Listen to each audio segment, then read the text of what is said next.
Hello! Good evening guys! Ulam for dinner again. Magtuwat ang isda guys. Kay mas healthy ni guys para natong medyo, bumabata. So, I love fish na talaga guys. Di kaya before na medyo bata-bata pa tayo.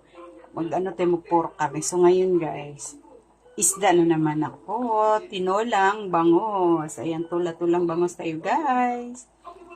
Siyempre guys, gusto din yun ng daddy ko kapag andito siya, gusto niya laging isda, may sabaw lagi. Ganun. Ginawa ko dito guys, sinati ko yung sili para umanghang ng konti. Para may konting anghang naman. Diba? Yan. Sarap ng aming So, ayan guys, kain na tayo.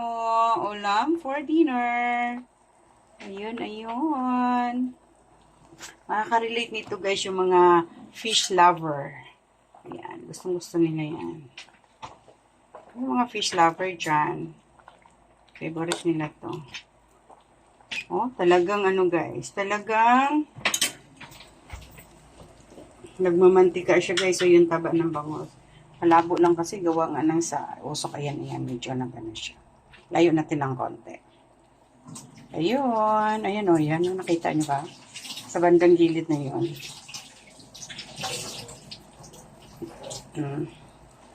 Yun. Diba? Ayan.